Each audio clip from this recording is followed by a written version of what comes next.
सन 2003 की बात है। चंदोली गांव में मेला लगा था। गांव के सभी लोग मेला घूमने आए थे। विशाल भी अपने दोस्त मोहित के साथ मेला घूमने आया हुआ था।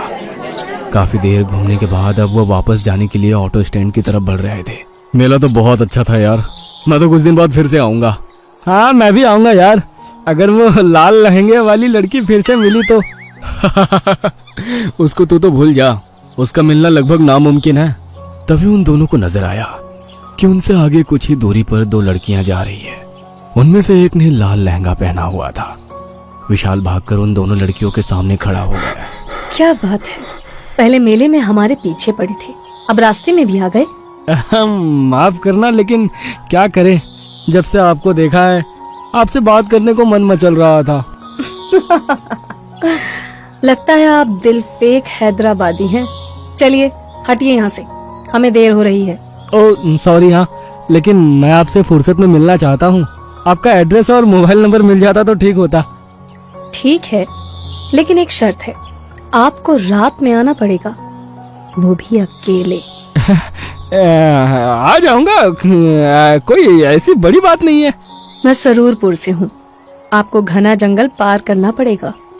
उसके बाद गांव में दाखिल होकर 5 गलियां छोड़कर जो छठी गली आएगी, उसमें हरे दरवाजे वाला जो घर है वो हमारा है। ठीक है मैडम, कल रात हम आपके गांव जरूर आएंगे। आपको रात 10 बजे तक वहां आ जाना है।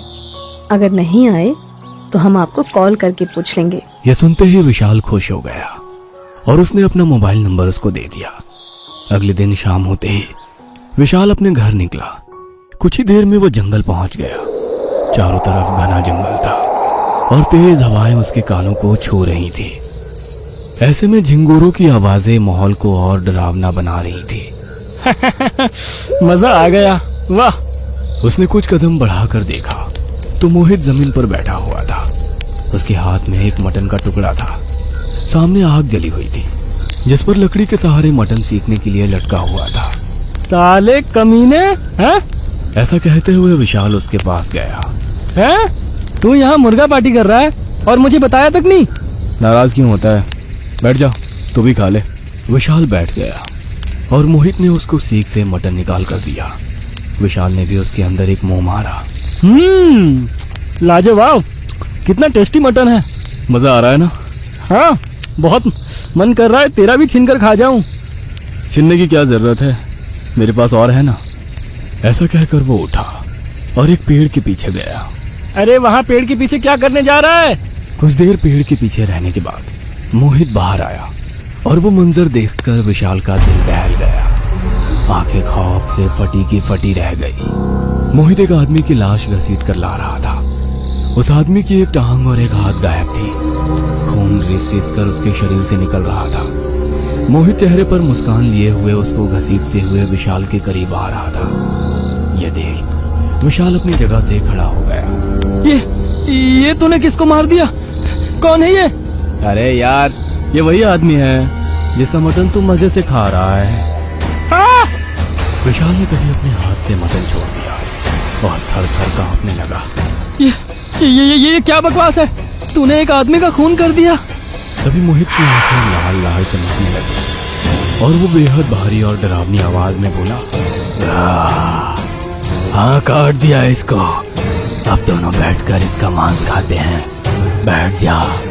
उसकी भयानक आवाज सुनकर विशाल समझ गया कि वो मोहित नहीं है और चिल्लाते हुए वहां से भागा। इतने तेज कदमों से भागा कि उसको खुद भी अपनी स्पीड का अंदाजा नहीं था। थोड़ी देर भागने के बाद जब उसकी सांस फूलने लगी तो वो रुक गया। उसने पीछे की तरफ देखा तो मोहित उसके पीछे नहीं था। शायद वो चकवा था, भगवान का शुक्र है मैं बच गया। उसने अपनी घड़ी में देखा तो अभी 9:30 बज रहे थे। जल्दी निकलता हूँ, कहीं चकवा फिर से ना मिल जाए। विशाल ने हिम्मत की, फिर आगे कदम बढ़ा दिए। अभी उसको चलते हुए थोड़ी देर ही गुजरी थी कि उसको एक बूढ़ा आदमी नजर आया जो कि एक लाठी के सहारे चल रहा था। कहीं ये चकवा तो नहीं? चुपचाप निकल जाता हूँ। विशाल ने अपनी चाल तेज कर दी और जैसे ही वो बूढ़े की बराबर में पहुंचा, बूढ़ा आदमी बोल पड़ा, अरे बेटा, ये रास्ता सरूरपुर ही जाता है ना? यह सुनकर विशाल ने सोचा, ये तो बहुत कमजोर है। नहीं, ये चकवा नहीं हो सकता। अरे क्या हुआ बेटा, तुम जवाब क्यों नहीं देते हो? हाँ बाबा, यही सरूरपुर का रास्ता है। फिर तो तुम मेरे साथ साथ ही चलते रहो, मुझे डर है कहीं मैं रास्ता ना भटक जाऊं। ठीक है बाबा, आप मेरे पीछे पीछे आते रहिए। विशाल अब आगे कदम बढ़ा रहा था और वो बूढ़ा बहुत ही धीमी रफ्तार से चल रहा था। विशाल को भी अब अपनी चाल धीमी करनी पड़ी। ये बूढ़ा तो रेंग रहा है, 10 बजने ही वाले हैं। इसके चक्कर में कहीं मुझे ना देर हो जाए। उसने पीछे देखा और बोला, अब्बा आप थोड़ा तेज चलिए ना, मुझे जल्दी पहुंचना है। क्यों मजनू साहब, आप तो 10 बजे तक आने वाले थे, अभी तक यहीं अटके हो? उसने वापस पलटकर सामने देखा तो वही लाल लहंगे वाली लड़की सामने खड़ी थी। अरे तुम यहाँ, तुम जंगल में इस टाइम क्या कर रही हो? हमें आपकी फिक्र हो रही थी, इसीलिए हम आपको देखने के लिए जंगल चले आए। लेकिन तुम्हारे पास तो मेरा नंबर भी है, तुम कॉल भी तो कर सकती थी। अब क्या बताऊं, तुम्हारी इतनी चिंता हो रही थी कि मैंने ध्यान ही नहीं दिया कि तुम्हारा नंबर भी है मेरे पास। चलो अब हमारे साथ आओ, गांव ज्यादा दूर नहीं है। ऐसा कहकर उसने विशाल का हाथ थाम लिया। इतनी देर में बूढ़ा भी विशाल के करीब आ गया था। बेटा, अब बातें ही करते रहोगे या आगे भी बढ़ोगे? हाँ हाँ, चलो चलते हैं। ऐसा कहकर अब तीनों साथ आगे बढ़ गए। अभी कुछ देर आगे चले ही थे कि उस लड़की का पैर मुड़ा और वो अचानक से गिर पड़ी। अरे क्या कर रही हो, देखकर चलना चाहिए ना। विशाल उसको सहारा देकर उठाने लगा, तभी वो चिल्ला उठी, हमसे चला नहीं जाएगा। ठीक है, तो मौके का फायदा उठा लेते हैं। ऐसा कहकर विशाल ने उस लड़की को गोद में उठा लिया और आगे बढ़ गया। लड़की मुस्कुराते हुए उसको देख रही थी। विशाल भी बार बार उसकी तरफ देखता और फिर सामने नजर डालता। उसको बहुत अच्छा महसूस हो रहा था। पहली बार उसने किसी लड़की को ऐसे उठाया था। अब कुछ देर चलने के बाद उसको गांव के घरों में जलती हुई रोशनी भी दिखाई देने लगी। यार, ये तुम इतनी भारी कैसे लगने लगी हो? अभी तक तो तुम्हारा वजन पता भी नहीं चल रहा था। ऐसा कहते हुए विशाल ने देखा कि उस लड़की के बाल और पैर इतने लंबे हो चुके हैं कि अब वो जमीन से जा मिले हैं। ये देखकर विशाल डर गया और उसने लड़की को फेंक दिया। लड़की गिर गई और फिर खड़ी होकर उसको घूरने लगी। तभी उसने बूढ़े आदमी को पकड़ा और उसकी लाठी तोड़कर उसी की पीठ में घुसेड़ डाली। नहीं। फिर उसने बूढ़े की आंख में उंगली मारकर उसकी एक आंख निकाल ली। इंसानों की आंख बहुत टेस्टी होती है। ऐसा कहकर उसने बूढ़े की आंख को मुंह में रख लिया। लाजवाब। यह मंजर देखकर विशाल की रूह तक कांप गई। वह बहुत तेज भागा और उसने पीछे मुड़कर भी नहीं देखा। गांव के अंदर दाखिल होने के बाद भी उसको बहुत डर लग रहा था। ऐसा लग रहा था जैसे कोई उसका पीछा कर रहा है। वह सीधा छठी गली में जाकर रुका। यही है वो गली जहां उस लड़की का घर होगा। अब बस हरा दरवाजा ढूंढना है।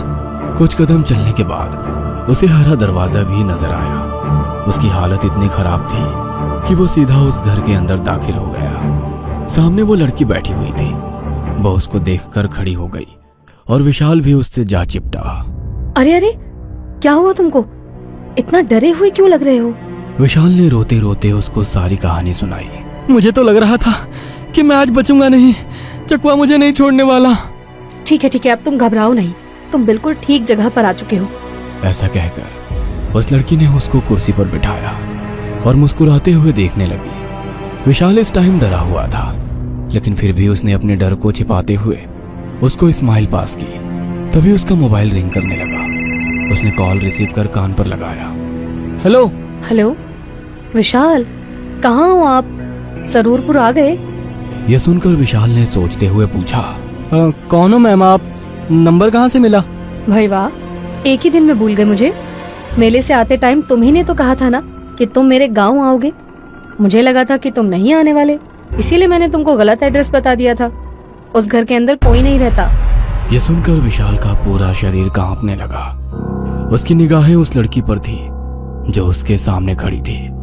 उसका चेहरा नीला पड़ चुका था और आंखें पीली होकर चमक रही थी। विशाल के हाथ से मोबाइल छूट गया और जमीन पर गिर गया। वो उठकर भाग नहीं चाहता था कि उस लड़की ने उसको पकड़कर जमीन पर गिरा दिया और उसके सीने पर चढ़ बैठी। फिर उसने विशाल की गर्दन पकड़कर 2 झटकों में ही धड़ से अलग कर दी। चकवा से बचना मुश्किल ही नहीं, नामुमकिन है।